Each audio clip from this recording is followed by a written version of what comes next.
Vamos a empezar la clase de hoy. Hoy día vamos a ver el teorema de Green, que bueno, en realidad es un teorema de cálculo en varias variables, pero vamos a recordarlo porque nos va a permitir motivar el teorema de Cauchy-Bursa, que es el teorema importante que vamos a ver hoy. ¿Ok? Entonces vamos a empezar con el teorema de Green en el plano. El teorema de Green en el plano no es otra cosa que la versión en 2D del teorema de Stokes, que ustedes deben recordar de electromagnetismo, aunque no estoy seguro si ya lo vieron. ¿Lo vieron el teorema de Stokes alguna vez? Quizás no. No, Ah, no ya. Me me acuerdo. acuerdo. Sí, no, porque claro, ese es un curso que se ve más bien, o sea, un teorema que es de utilidad en electromagnetismo. Eh, pero ustedes tuvieron cálculo en varias variables, eso sí. Sí, pues, cálculo 3. Y ahí probablemente vieron el teorema Gauss o el teorema Stokes. El teorema Gauss es un recordatorio, pero lástima que no me acuerden, porque esto es como lo que uno dice, ah, ya, el teorema de Green. Quizás vieron el teorema de Green. El teorema de Stokes dice que la integral cerrada de línea de un cierto campo B a lo largo de una curva, ¿cierto?, es igual a la integral de superficie, perdón, es igual al rotor de B en toda la superficie, definida por esa curva. ¿Ok? Entonces, por ejemplo, si tengo una curva así, una curva C, esta curva define una superficie, ¿cierto? Entonces, si yo integro un campo vectorial a lo largo de esta curva, entonces esa integral va a ser igual a que yo integre el rotor en toda la superficie. ¿Ok? Ese es el teorema Stokes. Es un teorema fundamental del cálculo vectorial, se ocupa harto en física, y la versión en 2 dimensiones es la versión que nos va a servir a nosotros para avanzar en las integrales complejas, y es el llamado teorema de Green. Entonces, lo que dice el teorema de Green es que si tengo dos funciones de dos variables, p, dados p de x, y, vamos a hacer acá una acotación, ¿cierto? P de x, y q de x, y.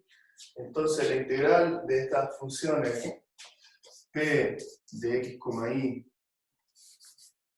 de x, y a lo largo de x en el camino C más la integral de q de x, y a lo largo de y también en el camino C. En realidad esto lo puedo haber puesto simplemente dentro de la misma integral, ¿cierto?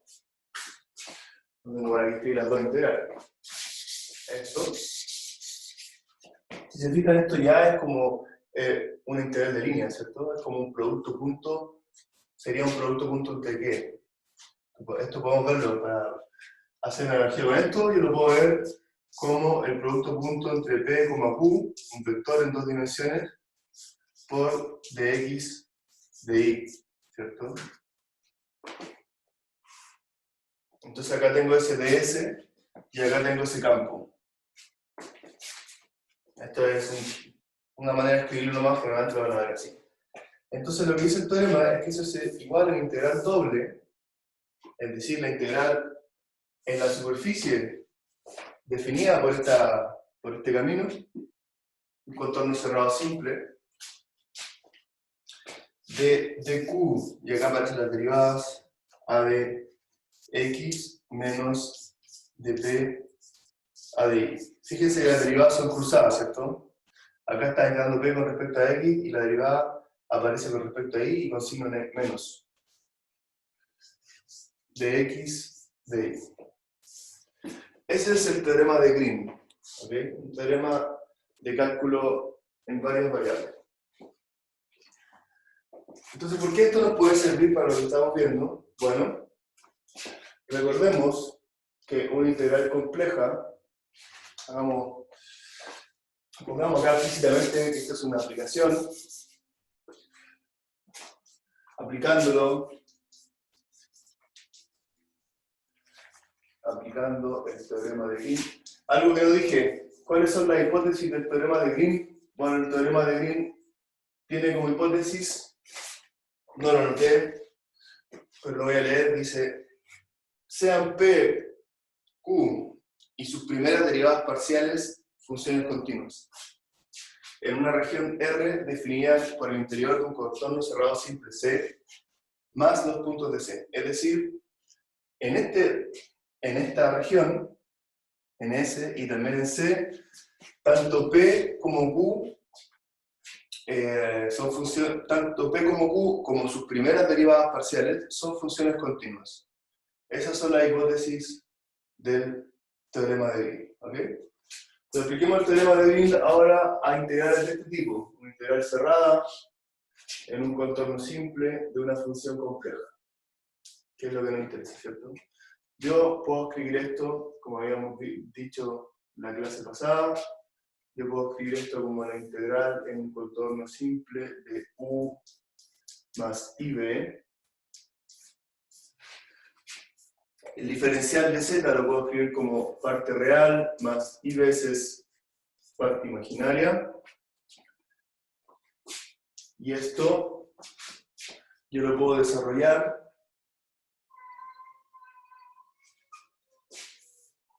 hay un gato llorando acá en mi casa. Ahí. Entonces yo lo puedo escribir como U.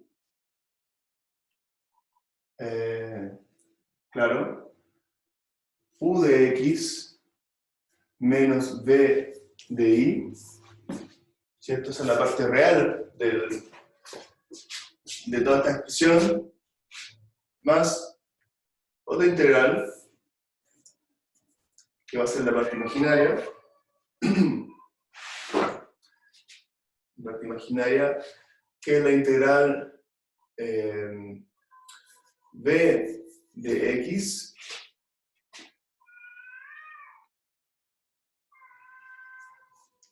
más, ¿por qué pongo el I? Más U de Y. No, bueno, entonces este es el desarrollo de esto, ¿cierto? Ahora, si yo supongo que si U, B y sus primeras derivadas parciales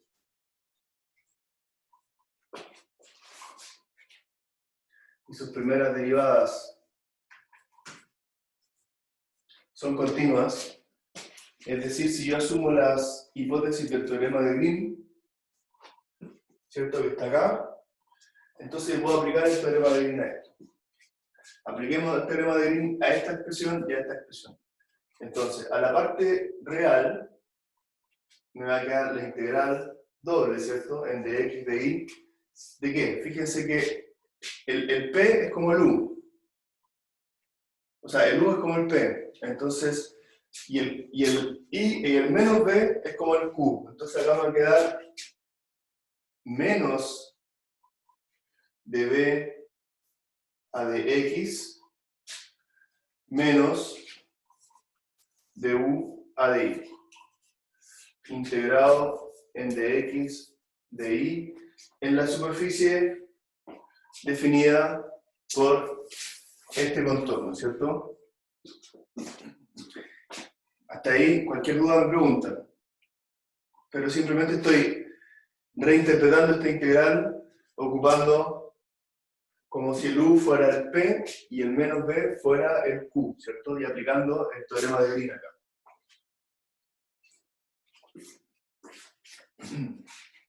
Y por otra parte, tengo que esto, la segunda parte va a ser I veces la integral doble sobre S.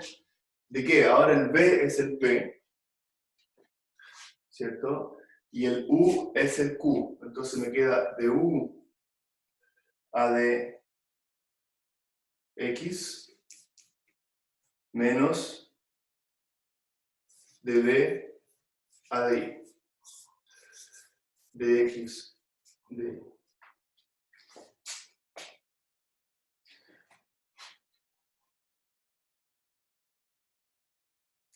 Ya. Entonces, ¿qué pasa? ¿Qué pasa si esta función y sus primeras derivadas son continuas? Entonces eso quiere decir que esa es una función diferenciable, ¿cierto? En particular, en una región como esta va a ser una función analítica. Entonces, ¿qué pasa si f de z es analítica? O mejor dicho, f de z es analítica bajo esta hipótesis, ¿cierto? Es equivalente a decir que es analítica. ¿O no? Sí, es equivalente. No. Lo que estamos diciendo, ¿cómo era esto? Se me olvidó la hipótesis claramente de esto era...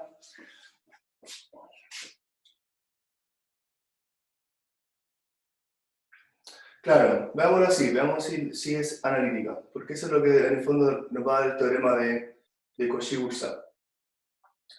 ¿Qué pasa si f de z es analítica? Entonces se cumplen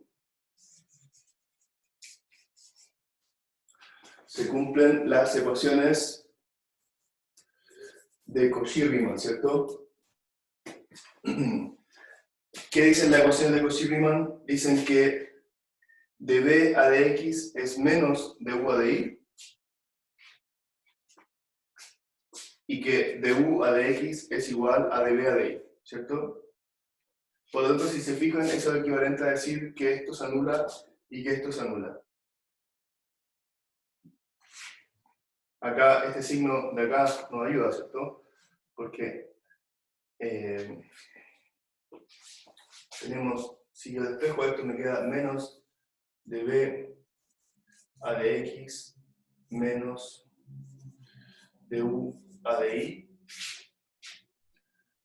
Bueno, si yo considero que esa es la ecuación de Cauchy-Riemann y se cumple eso, entonces paso eso por otro lado y me queda exactamente esto, igual a 0, ¿cierto? Entonces esto es igual a 0 y análogamente para el segundo, ¿cierto? Du a dx menos dB a di es igual a 0. Bueno, los integrantes son 0, por lo tanto tenemos que la integral cerrada en el contorno de z es igual a 0.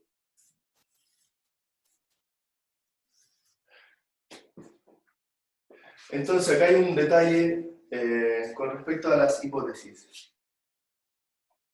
Cauchy demostró esto usando el hecho de que tanto u como b y sus primeras derivadas son continuos, es decir, usó exactamente las hipótesis del teorema de Green. Y después Boursin demostró que era suficiente considerar que la función es analítica. ¿Ok? Es un detallito.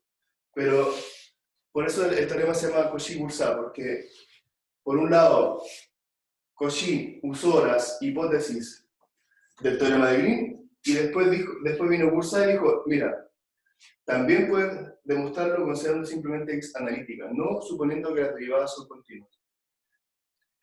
Después de un tiempo vamos a ver que en realidad cuando una función es analítica, todas sus derivadas son también analíticas. ¿Ok? Entonces en el fondo, gracias a este teorema después uno puede demostrar de que las derivadas también son analíticas. ¿Okay? Es decir que se cumplen todas las condiciones, tanto que sus primeras derivadas son continuas, como que la función analítica y sus derivadas son analíticas. Pero por el momento, el enunciado del teorema es simplemente diciendo de que la función es analítica. Ahora, ese teorema, acá lo estamos motivando, ¿cierto? Ocupando el teorema de Green. Esto es una motivación, no una demostración. O sea, considerando esta hipótesis es una demostración, pero no hemos demostrado el teorema diciendo que es analítico. Eso es más complicado de demostrar. Más largo, mejor. Si le interesa la demostración está en el Churchill. Son como 3 o 4 páginas para demostrar. No lo vamos a ver porque yo ayer lo estuve estudiando un poco y no es un gran aporte la demostración. O sea, no es que se no sea un gran aporte, sino que no aprendemos nada muy nuevo. Entonces, vamos a enunciar el teorema. Y este teorema sí que es importante para nosotros. Yo creo que cuando ustedes terminen este curso, se van a acordar a mediano plazo, uno recuerda 3 o 4 teoremas de un curso que dio. Este va a ser uno de ellos, o tendría que ser uno de ellos. Teorema de Cauchy-Mouzat.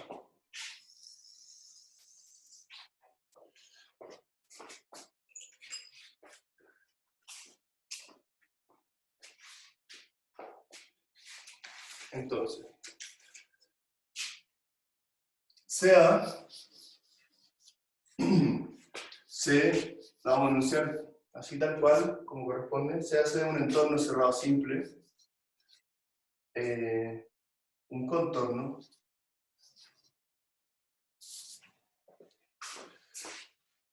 se hace un contorno cerrado simple,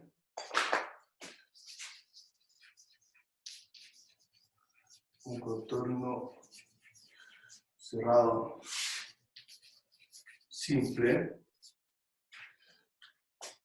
y sea f de z una función analítica.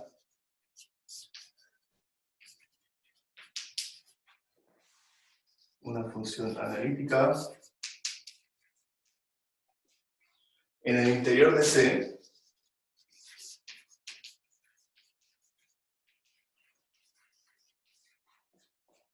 y sobre C. Esto es importante, esta hipótesis.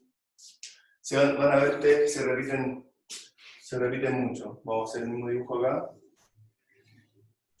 Entonces acá tengo el contorno C. Lo puedo recorrer en cualquier sentido, ¿cierto? Porque lo que dice el teorema es que la integral es 0. Y acá tengo la región interior. Esto se repite, esta hipótesis. La función es analítica en el interior y sobre el contorno. También. O sea, es decir que si hay un punto singular acá, en el camino, en el interior acá, si hubiera un punto en el que la función no es analítica, una singularidad, por ejemplo, o acá, inmediatamente ya no puedo aplicar el teorema. ¿Okay? Y eso lo vamos a ver repetidamente. Entonces, si la función es analítica en el interior y en el contorno, entonces la integral de contorno de f de z es igual a 0. Es muy fácil de enunciar un teorema completamente elegante, digamos, ¿cierto?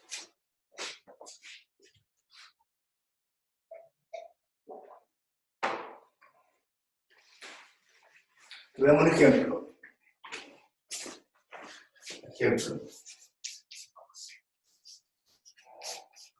Consideremos la función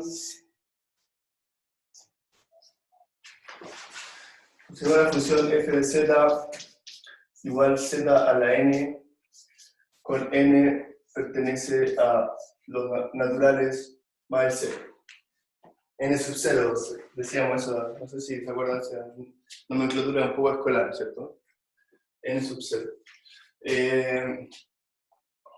Bueno, esta función es una función entera para cualquier n, ¿cierto? Para cualquier n entero y positivo, o mayor o igual que 0.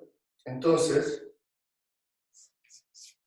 la integral de z a la n de z en cualquier contorno cerrado simple, en cualquier parte del plano complejo, siempre es igual a 0. Siempre es igual a 0. Entonces eso, uno podría inmediatamente tratar de corroborar eso, por ejemplo, darse un contorno un poco más complicado. En particular un contorno que ni siquiera sea suave, ¿cierto? Puede ser una línea Puede ser una cosa así, un triángulo. ¿Cierto? Un contorno de ese tipo e integrar la función z al cubo. Por ejemplo, hacer toda la parametrización por este camino, ese camino, ese camino. Integrar, sumar las tres contribuciones y eso no tiene que dar 0. Eso es lo que predice el teorema. Podríamos ver algunos ejemplos, pero vamos viendo. No sé si vale la pena ver ejemplos de algo que ya sabemos lo que nos va a dar el resultado. ¿Vamos bien hasta ahí, chiquillos? ¿Se entiende? La idea es... Este teorema es importante, ¿eh? Es un teorema que podría decirse una de las piedras angulares de la variable compleja. Como les digo, el teorema después se va a usar este teorema para demostrar que la derivada de una función analítica es analítica. Entonces veamos un ejemplo súper importante. Yo acá les dije que esto se cumple siempre, ¿cierto? ¿Qué pasa si el n es negativo? Por ejemplo, si el n es menos 1. Por ejemplo, la integral. ¿Qué ocurre si tengo la función f de z igual 1 sobre z, por ejemplo? Entonces, esta función tiene una singularidad en z igual a 0, ¿cierto? Entonces, lo que me dice el teorema es que cualquier integral que no contenga el 0, o que no pase por el 0, ¿cierto? Va a ser igual a 0, ¿cierto? Por ejemplo, si yo integro acá, en ese contorno, esta función, el resultado es 0. ¿Qué pasa si integro en un contorno que sí contiene el 0? Bueno, ahí no puedo aplicar el teorema, ¿cierto? Ahí no puedo aplicar el teorema. Y algo similar va a ocurrir con z al cuadrado, z al cubo o z a la n, ¿cierto?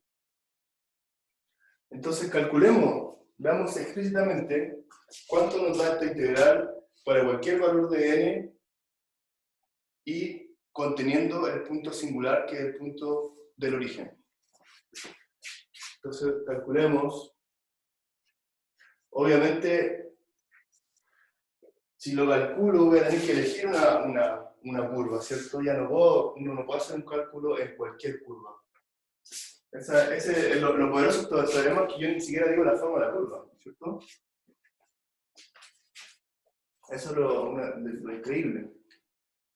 Pero si lo quiero calcular explícitamente, sin aplicar ningún teorema, entonces tengo que darme una curva. Y nos vamos a dar una curva de un círculo centrado en el eje, o sea, en el plano, en el origen, perdón, en el origen del plano, y de radio R. Entonces, calculemos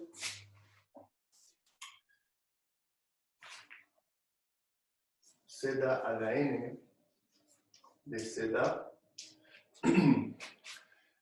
y nos vamos a dar z igual a r. El contorno es igual a un círculo centrado en el origen de radio R. ¿Okay?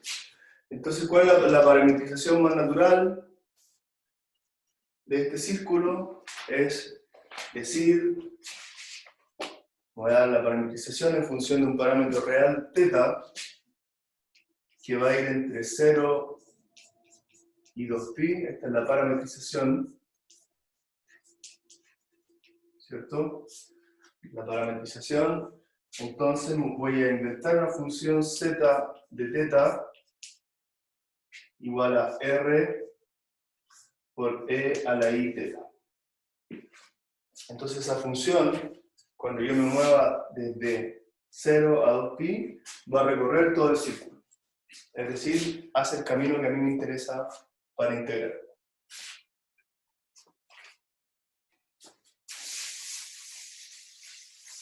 Vamos a llegar hasta acá y fijémonos que esta integral de acá, analicemos esta integral de acá, e a la n más 1 por teta y n más 1 teta de teta. Entonces, hay dos formas de integrar esto. Uno es para el caso n distinto de menos 1. ¿Por qué? Esto es la integral entre 0 y 2pi, ¿cierto? ¿Por qué es un caso particular ese? Porque en ese caso esta función desaparece, ¿cierto? En ese caso, esta integral a la i n más 1 teta de teta simplemente nos da la integral de 0 a 2pi de teta, ¿cierto? Que es igual simplemente a 2pi. Y cuando n, acá quise decir n igual a menos 1, ¿cierto? El caso n igual a menos 1, el argumento se hace 0, y por lo tanto tengo acá desaparece esta función y me queda simplemente la integral del intervalo, ¿cierto? El largo del intervalo es igual a 2pi. Para el caso n distinto a menos 1, entonces ahí puedo integrar simplemente considerando esto como una integral de una variable real teta, ¿cierto? Entre 0 y 2pi. Son dos casos distintos. Y en ese caso me da simplemente e a la i n más 1, perdón, n más 2, ¿cierto? N más 2 teta partido por i n más 2. Y esto evaluado entre 2pi y 0.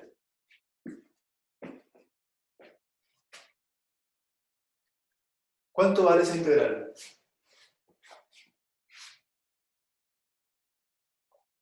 Bueno, la exponencial es una función cíclica y siempre que la evalúo en 0 o en 2pi veces un número entero, el resultado va a ser igual a 1, ¿cierto? Por lo tanto, esta integral es igual a 0.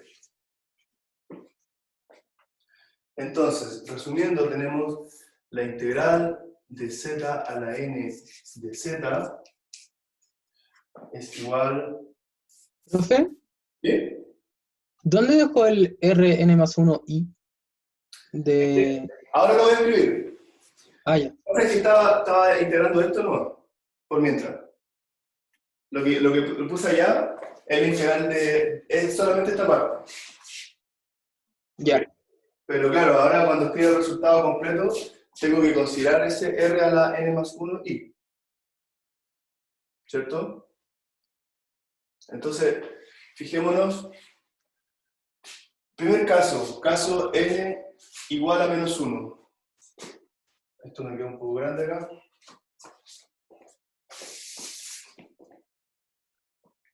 Esto es igual a 0, dijimos. Ya. Entonces, caso n igual a menos 1 tenía r a la n más 1, que va a ser 0, ¿cierto? Por i, por la integral, que me daba 2pi. Si n es igual a menos 1.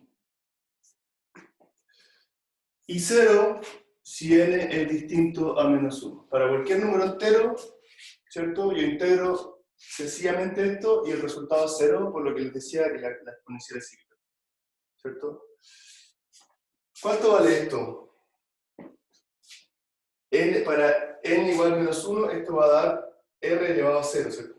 Va a desaparecer la dependencia de r y va a quedar igual simplemente a 2pi cuando n igual a menos 1 y va a quedar a 0 cuando n es distinto a menos 1 para cualquier n.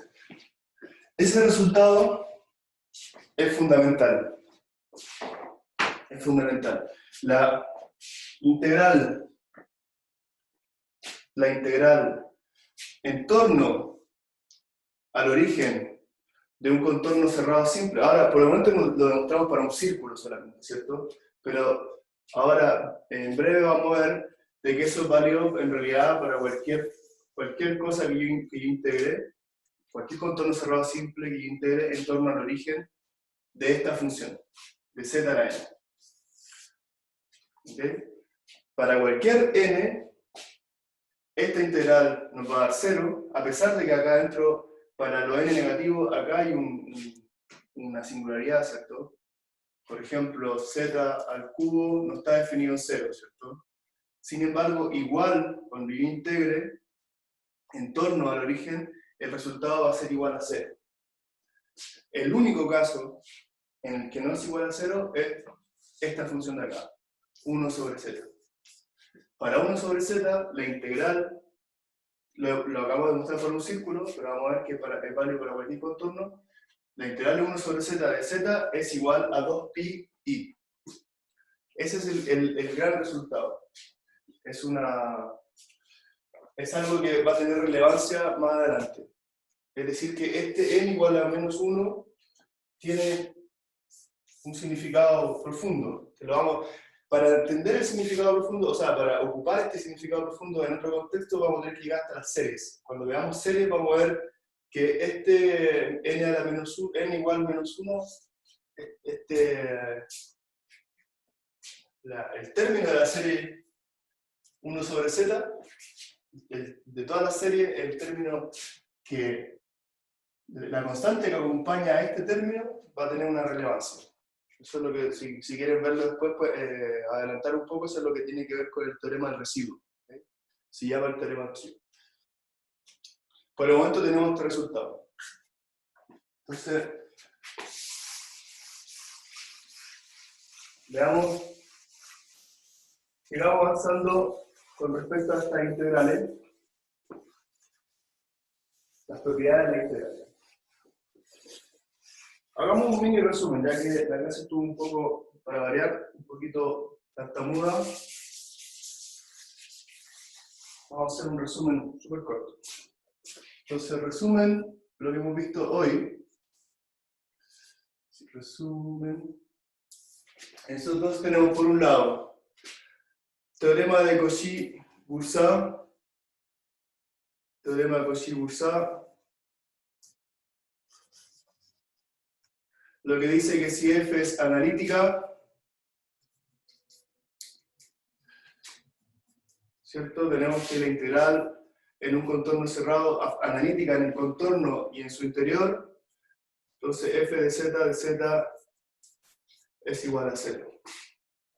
Eso es el primer resultado. Segundo resultado, la integral de z a la n en un círculo que contiene el 0 de z, ¿cierto? Acá estoy diciendo específicamente, estoy en un círculo, es igual a 0 si n es distinto de menos 1 y es igual a 2pi por i para n igual a menos 1. ¿Ok? Eso es lo que hemos visto hasta ahora. Dos resultados súper importantes. Imposible avanzar si olvidamos estos resultados. ¿Ok? Prosigamos. Veamos otro teorema que tiene un significado mucho más geométrico.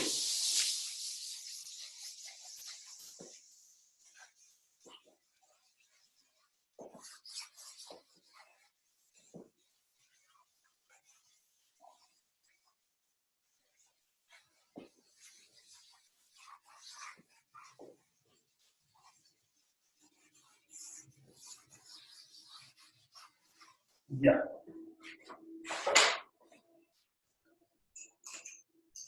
Entonces, teorema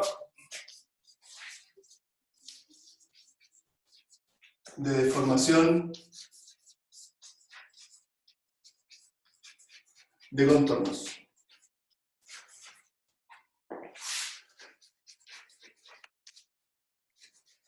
La pizarra está media. Muy bien. De contorno. Fue como...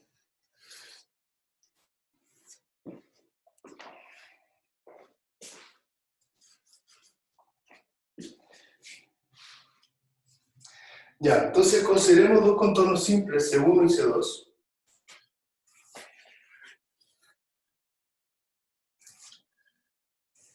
C1. Chuta, la pizarra me está fallando. Y C2. Recorridos en el mismo sentido, sentido positivo.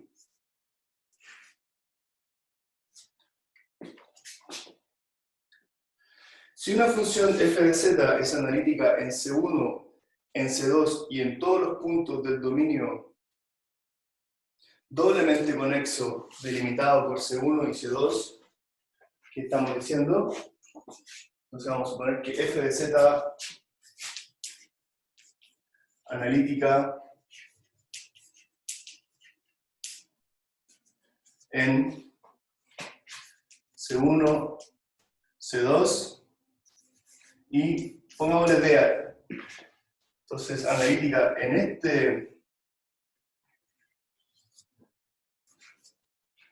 este contorno, es analítica en este contorno por hipótesis, y además es analítica en el interior de esta región delimitada por lo que le llamamos D. Entonces, supongamos que esta función es analítica en esa región. Ojo que puede haber, de nuevo, puede haber un polo acá, puede haber una singularidad, ¿cierto? De la función adentro. Eso da lo mismo porque no es parte de la hipótesis del teorema decir que es analítica también en el interior, sino que es analítica en el espacio intermedio. Ese espacio es doblemente conexo. Algo que estuvimos viendo en los inicios del curso. Entonces, la integral, esto es lo que dice el teorema, la integral en C1 de f de z es igual a la integral en C2, en el contorno C2 de f de z. Ojo, de nuevo, estos son contornos cualquiera. Uno lo tiende a hacer menos circulares. Puede ser cualquier forma, ¿cierto? Entonces, por eso este teorema se llama teorema de deformación de contorno, porque lo que dice en el fondo es que si yo tengo una integral en un contorno C1, puedo deformarlo, puedo deformar ese contorno al contorno C2, ¿cierto? Siempre y cuando no pase por ninguna parte donde la función deja de ser analítica. Y si hago eso, el valor de la integral es igual, no cambia. ¿Cómo demostramos eso? La manera de demostrar este teorema es un truco que van a ver que empieza a aparecer todo el rato, como un caballito de batalla de la variable compleja, y que en el fondo de un curso, este es un curso en el que hay que aprender a dibujar. O sea, es un curso en el que muchas de las cosas, para entenderlas, hay que dibujarlas. Lo cual lo hace un poco más amable, ¿cierto? Una teoría matemática muy geométrica. Entonces, ¿cómo lo hacemos? Bueno, vamos a construir un contorno que ocupe estos dos contornos, pero que sea cerrado y que todo el tiempo, y que deje adentro de su contorno una función que es siempre analítica. Nosotros lo único que sabemos es que la función es analítica en D, ¿cierto? Y en sus bordes, pero no sabemos lo que pasa adentro. Entonces vamos a construir un contorno, vamos a ver si lo podemos dibujar. Acá está el contorno, vamos a hacerlo así, vamos a darle una forma un poco más exótica, C1 y C2, ¿cierto? Entonces, nos vamos a dar un contorno que vaya por C1, lo voy a hacer ligeramente al lado, pero en el fondo lo que es un contorno que sigue exactamente los puntos del contorno C2. Después este contorno va a entrar hacia C1, ¿cierto?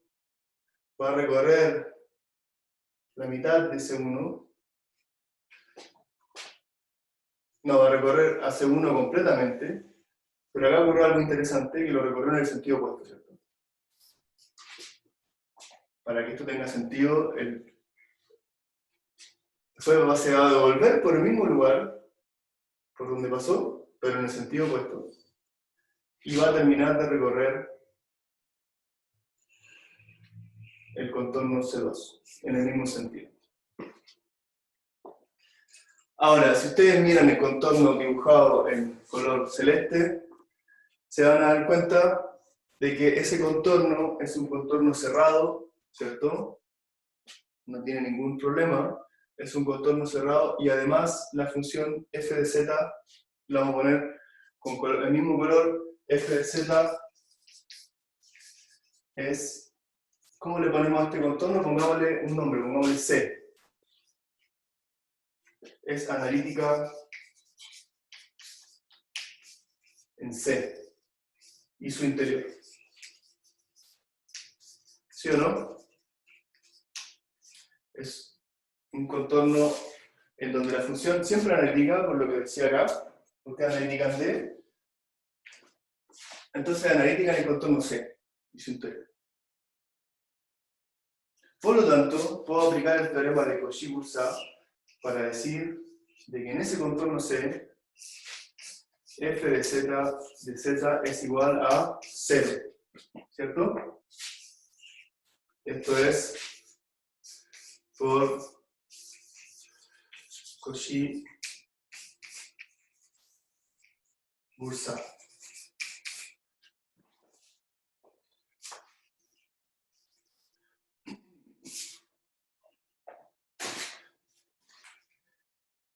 Hasta ahí vamos bien.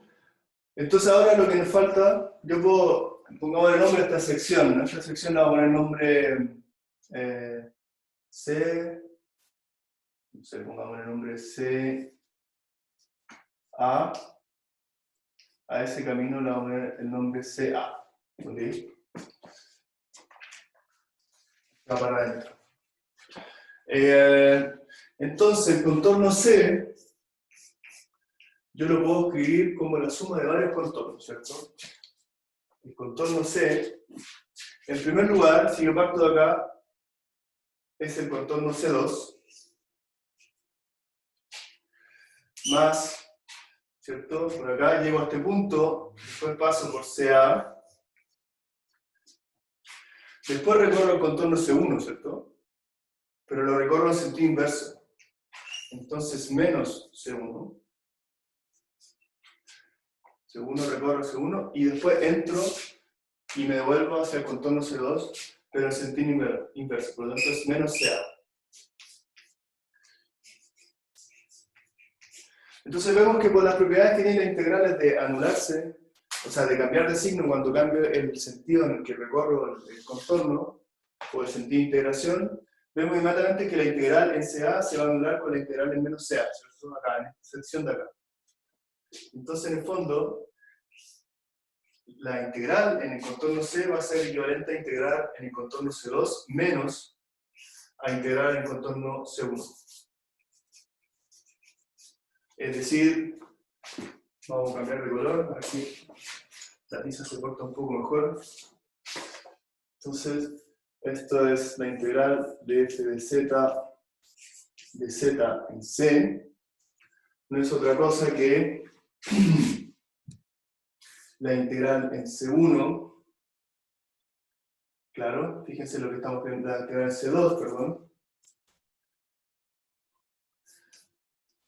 En el contorno cerrado C2, porque di la vuelta completa, de Z, las partes en CA y menos CA desaparecen, más la integral en menos C1 de f de Z de Z. ¿Cierto?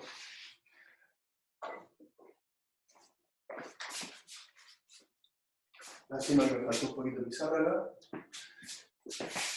Y bueno, la integral es lo mismo, el mismo argumento de acá arriba, ¿cierto? La integral en el contorno menos C1, permítame saltarme ese paso, que ya lo ocupamos acá, no es otra cosa que menos la integral en el contorno C1, ¿cierto?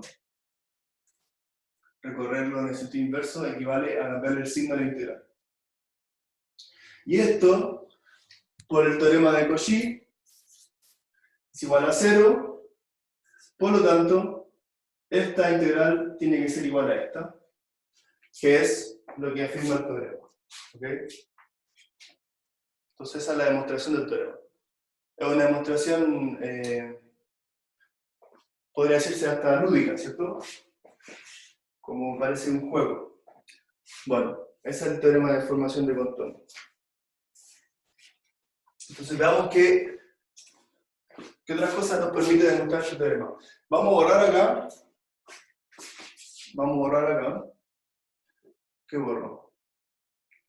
Sí, vamos a dejar esta parte de la pizarra porque está enunciado el teorema, entonces vamos a dejar un poquito más. No hay problema, ¿cierto? Puedo borrar acá.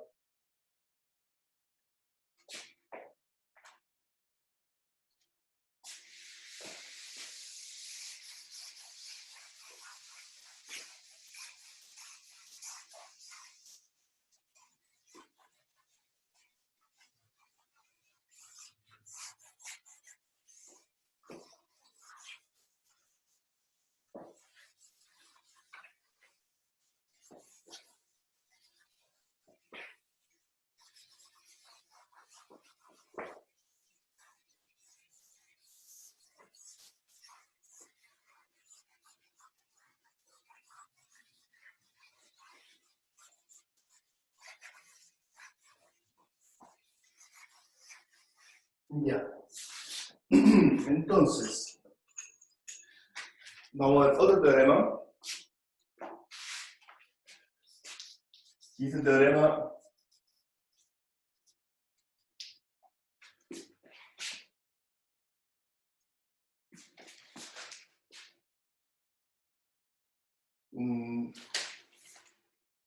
este teorema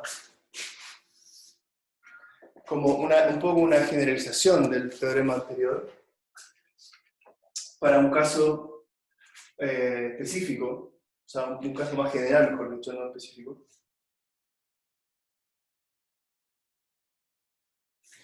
Entonces este sí que es el teorema de deformación de contorno.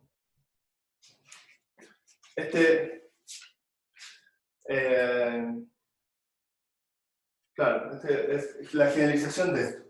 Teorema. Lo voy a leer. Las integrales de línea de una función analítica f de z. Entonces, para f de z analítica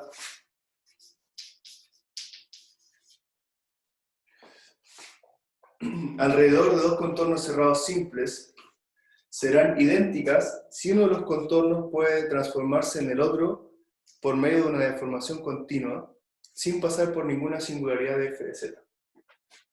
Para f de z analítica, entonces, la integral en el contorno C1 de f de z es igual a la integral en el contorno C2 de f de z si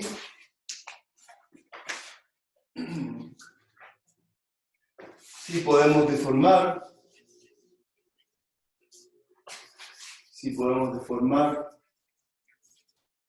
C1 en C2 o viceversa continuamente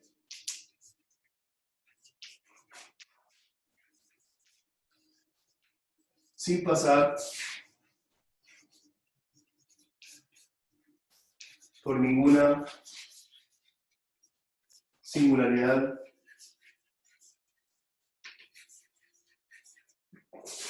de f de z. En este caso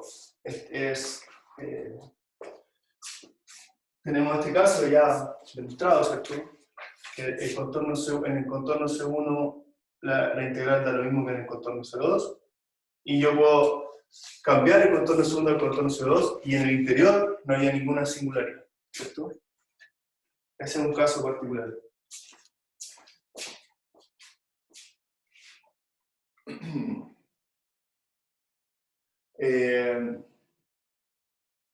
Sin embargo, este teorema no se aplicaría a un caso, por ejemplo, así. ¿Cierto? ¿Qué pasa si yo tengo el contorno C1 y el contorno C2? En ese caso yo no podría aplicar este teorema, ¿cierto? No podría hacer el mismo dibujo que hice, ¿cierto? Entonces, ¿qué se hace para demostrar este teorema? Entonces, para demostrar esta afirmación, entre C1 y C2 hay una deformación continua. No hay ningún problema con respecto a eso, ¿cierto? Yo puedo deformar continuamente estos puntos, traerlos hacia acá, y esos puntos llevarlos hacia allá, continuamente, y transformo la curva C1 en la curva C2. Entonces, ¿cómo demuestro de que las integrales son iguales? Bueno, para demostrarlo, vamos a ver demostración.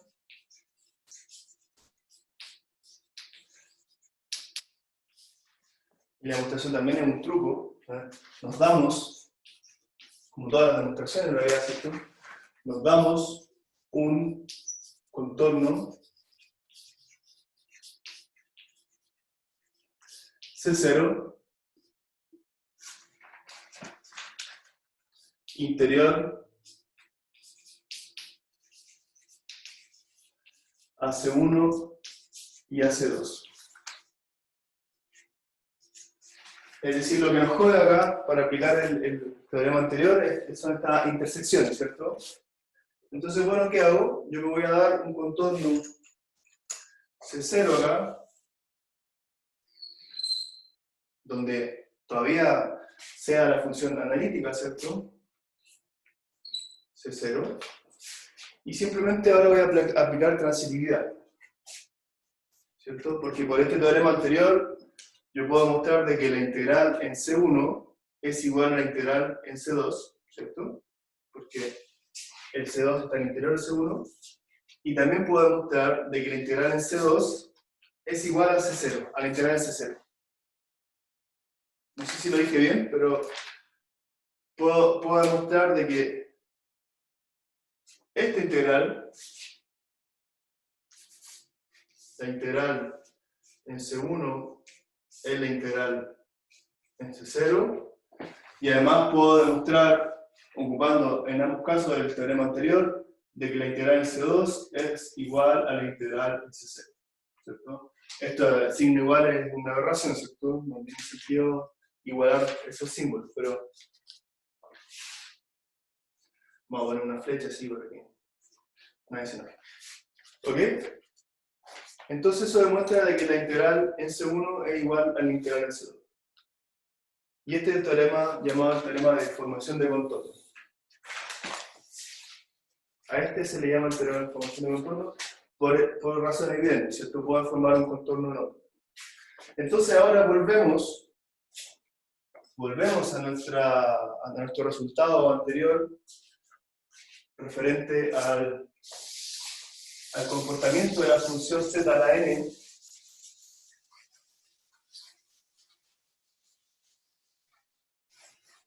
¿cierto? El comportamiento de la función z a la n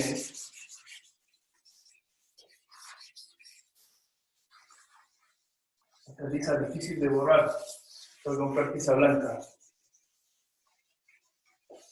La tiza blanca se borra con mayor facilidad. Entonces, volvemos a nuestro z a la n de z. Entonces ahora podemos aplicar este teorema de formación de contorno. Entonces ya necesito dar un círculo. Ahora mi afirmación es completamente general, ¿cierto? Para el contorno C, ¿cierto? Tengo que esto es igual a 2pi cuando n es igual a menos 1 y a 0 cuando n es distinto de menos 1, ¿cierto? Con n pertenece a z. Para cualquier c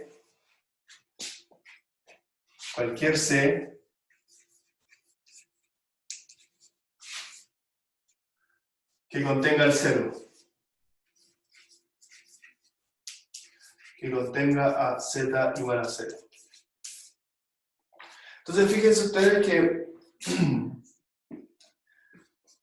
obviamente si el seno contiene al 0, el resultado es mucho más trivial, ¿cierto? Porque ahí aplico directamente el teorema de Cauchy-Boursin, que dice que si no tengo ninguna singularidad en el interior, y la función analítica, esta función analítica en todas partes salvo en 0, entonces si el c hubiera estado por acá, ahí es 0 para todo n.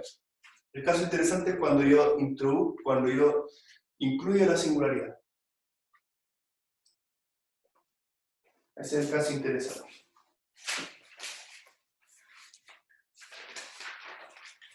Ya, entonces, no sé cómo estamos en la hora. Quedan 10 minutos. Quedan 10 minutos. Yo no sé, yo sugiero dejarlo hasta acá. Y lo que sí, la guía 2 ya está lista, porque el semestre pasado yo la guía 2 la ocupé como para hacer una evaluación, ¿cierto? No sé si ustedes se acuerdan de eso. Sí. Entonces la guía 2 yo se las puedo mandar para que empiecen a trabajar en ella. Y la guía 1 se la estoy debiendo, pero igual por lo menos hagan los ejercicios que están ahí por el momento. Yo les dije que iba a tener el sábado pasado. Estoy atrasado Sí. casi una semana. Así que yo se las voy a mandar, obviamente, en estos días sí que se las mando, ahora sí que sí, pero no esperen a que yo se las mande, igual vayan trabajando los ejercicios, ¿ok? Ya. Porque el problema, le he dicho muchas veces, ¿cierto? Pero el problema, porque yo fui estudiante muchos años también, es que uno cree que entiende hasta que empieza a hacer los ejercicios. Esa es la tragedia de esto, de las matemáticas. Uno dice, sí, ya entiendo. Y después haces un ejercicio y te das cuenta que no era tan fácil. ¿Ok? Entonces hay que llegar a ese punto para darse cuenta de que uno entiende, pero igual no tanto. Es verdad. Es verdad, ¿cierto? Así que hagan los ejercicios. Yo ahora sí que sí les mando la guía 1 y lo que podemos hacer es que les voy a mandar la guía y les voy a dar hasta el lunes de la otra semana para que me entreguen, no sé, unos 10 ejercicios hechos por ustedes mismos tranquilamente y Ok. ¿les parece? Vamos a entregarle 10 ejercicios. Claro, o sea, no sé cuántos ejercicios, pero les voy a dar una lista de ejercicios, o sea, les voy a pasar la guía y les voy a decir, ya resuelvan, por ejemplo, del 1 al 5 y del 8 al 12, no sé. Ya, ya. Y esos ejercicios me los entregan escritos les saco una foto a la tarea, digamos. Si quieren entregarlo en PDF, me lo pueden mandar en PDF también, pero ya eso es como darse más tiempo. Y lo evaluamos, pues. Así ya tenemos una evaluación y si se acaba el mundo mañana, por lo menos ya tenemos una nota. Ok, me parece. Ya muchachos, que tengan buen fin de semana. Igual, Hasta luego. cuídense.